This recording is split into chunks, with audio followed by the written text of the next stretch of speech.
Hey, second grade students, welcome to your mini lesson with Mrs. Carlin for phonics and language.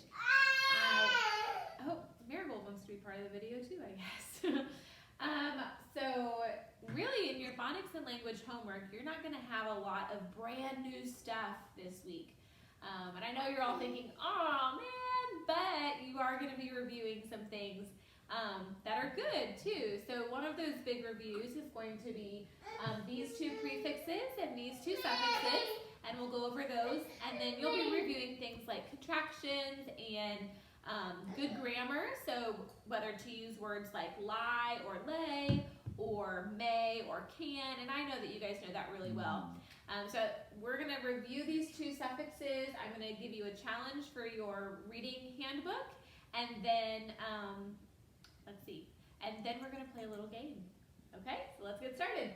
We are going to be reviewing these two prefixes, un and re, and then if you remember right, prefixes, they go at the beginning of a root word. So we had that picture of Slinky Dog in our classroom, where Slinky was pulled and stretched out, and his head had the word prefix above it, and then his slinky side was the word root word, or had root word in the middle, and then by his tail was suffix. And it kind of shows how the root word is in the middle of the word, it's the meat of the word, and then the prefix goes at the front to kind of change or alter that root word, and then the suffix goes at the back and kind of changes that root word a little bit, or gives it kind of a different meaning, or adds meaning to it. And so let's review these two prefixes. The first prefix is un, which means not, okay? So if I said that, that dog is unloved, okay? That would mean that that dog is not loved, which isn't very nice. We should love all of our dogs. But un is going to mean not, right? And then the prefix re is going to mean again or back. So if I ask you to re-button your jacket, I'm not asking you to unbutton it or to take the buttons out. I'm asking you to button it again. So re and un are prefixes that go in front of a root word and give it these two meanings. These two suffixes, full and less. Now do you see these two little dashes right here?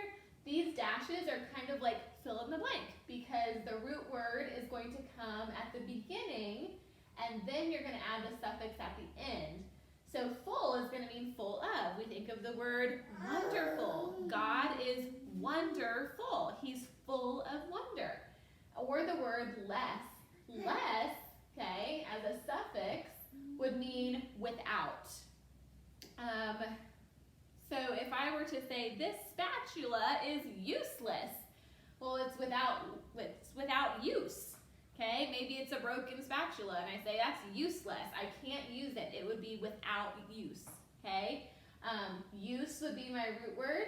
Okay, and then less would mean that it's without use.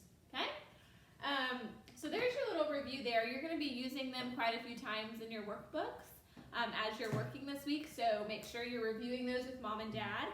And then let's see. Oh yes. Now, I know you're going to be really excited, but you are going to be doing some work with some special sounds. So I-E says E, so does E-Y, like in key. Y makes the sound E, like in baby. E-A and leaf makes the sound E. So what I want you to do this week, and I don't want you to fight mom and dad about this, but I want you to get into your handbook for reading that you have, that little red and blue book, and I want you to find those pages that have those special sounds in them. I know, are you in the video too? Those special sounds in them, and then be able to read the different words that go with those special sounds so that you can review them. That helps you become a better reader. So please do that in your handbook for reading. Go find those special sounds that make the sound E. Okay, and you'll see that in your workbook pages, all those special sounds. But review them, go over them, read them. Maybe you say, I'm going to do one special sound every day. That's great, but I want you to do those. You're also going to be reading Mouse and the Motorcycle this week. So you'll be reading chapters 5 and 6, which is very exciting. in reading, and I still want you to be working on your really big writing project because you still have that young authors project you need to be working on. So please make sure that you're still working on those and finishing your pages and your illustrations, because that event is still hopefully going to happen, and even if it doesn't, you're going to have a really nice book and story at the end, which is exciting. Now let's play a game. Are you ready? All right, stand up. I want you to play this game with me every day. Can you do that? Every day this week. Are you ready? We're going to play a game called Sit, Stand, or Spin. Okay?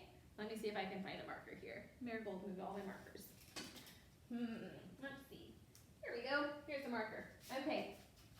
So, if I say a word and it's a noun, I want you to sit right where you are. Okay? If I say a word that's a verb, I want you to stand. And if I say a word that is an adjective, I want you to spin. All right, are we ready? Okay, I want you to play this every single day. Ask brother and sister to help you play, or ask mom and dad to play with you. But remember, nouns are it's a person, place, or a thing. A verb is something that you can do. It's an action word. And then an adjective is a word that describes a noun. So it's going to tell us about that particular person, place, or thing. Okay, it's going to describe it. Are you ready? Okay, let's see if you can do it. And mom and dad, you make sure you're watching your kiddos and make sure they're doing the right thing. Here we go. I'm going to give you 10 words. Ready? Dog. Jump. Yes. Yellow. Nurse. No. Thank you, Miracle. Cat. Pencil. Swim.